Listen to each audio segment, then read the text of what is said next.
চট্টগ্রাম বন্দরের নিউমেরিন টার্মিনাল বিদেশিদের কাছে ইজারা দেওয়ার প্রতিবাদে অনির্দিষ্টকালের ধর্মঘট অব্যাহত রয়েছে এবং এই ধর্মঘটের ফলে সব ধরনের পণ্য ওঠা নামা খালাস ইত্যাদি বন্ধ হয়ে গেছে।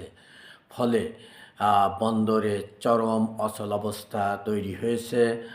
বন্দর এলাকাটিকে ঘিরে রেখেছে পুলিশ।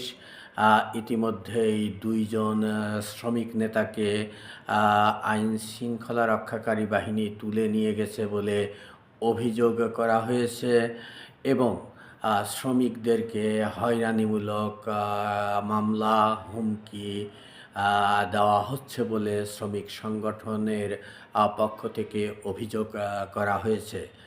চট্টগ্রাম বন্দর অন্তর্বর্তী সরকার বিদেশিদের কাছে ইজারা দিতে পারে কিনা সে প্রশ্নটি সঙ্গতভাবেই দেশের রাজনীতিতে উত্থাপিত হয়েছে এবং সাবেক প্রধানমন্ত্রী শেখ হাসিনা বলেছিলেন যে সেন্ট মার্টিন এবং চট্টগ্রাম বন্দর যদি আমরা ইজারা দিতাম তাহলে আমি ক্ষমতায় থাকতে পারতাম। এখন বাস্তবে দেখা যাচ্ছে যে অন্তর্বর্তী সরকার সেন্ট মার্টিনে সাধারণের প্রবেশে যেমন নিষিদ্ধ করে দিয়েছে, ঠিক একইভাবে চট্টগ্রাম বন্দর তারা বিদেশিদের কাছে ইজারা প্রদান করেছে। আর এই ইজারার ফলে শত শত শ্রমিক কর্মহীন হয়ে পড়বে, অথচ বাংলাদেশের বন্দর পরিচালনা করার মতো সক্ষমতা রয়েছে।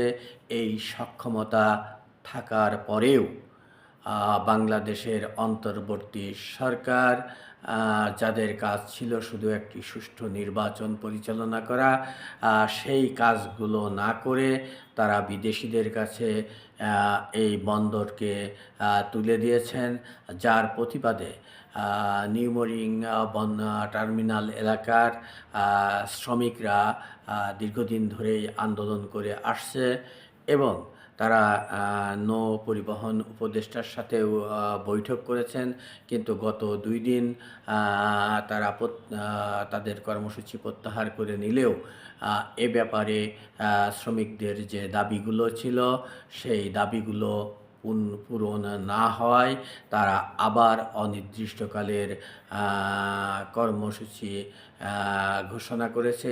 আর এই ঘোষণার ফলেই চট্টগ্রামে বন্দরের নিউমেরিং টার্মিনাল অচল অবস্থা তৈরি হয়েছে এবং যার প্রভাব দেশের বিশেষ করে পোশাক খাত সহ অন্যান্য খাতে ব্যাপকভাবে পড়বে এবং বাংলাদেশের পোশাক খাত ক্ষতিগ্রস্ত হবে এবং তারা বাংলাদেশে তাদের অর্ডার না দেওয়ার সিদ্ধান্ত নিতে পারে। এমনকি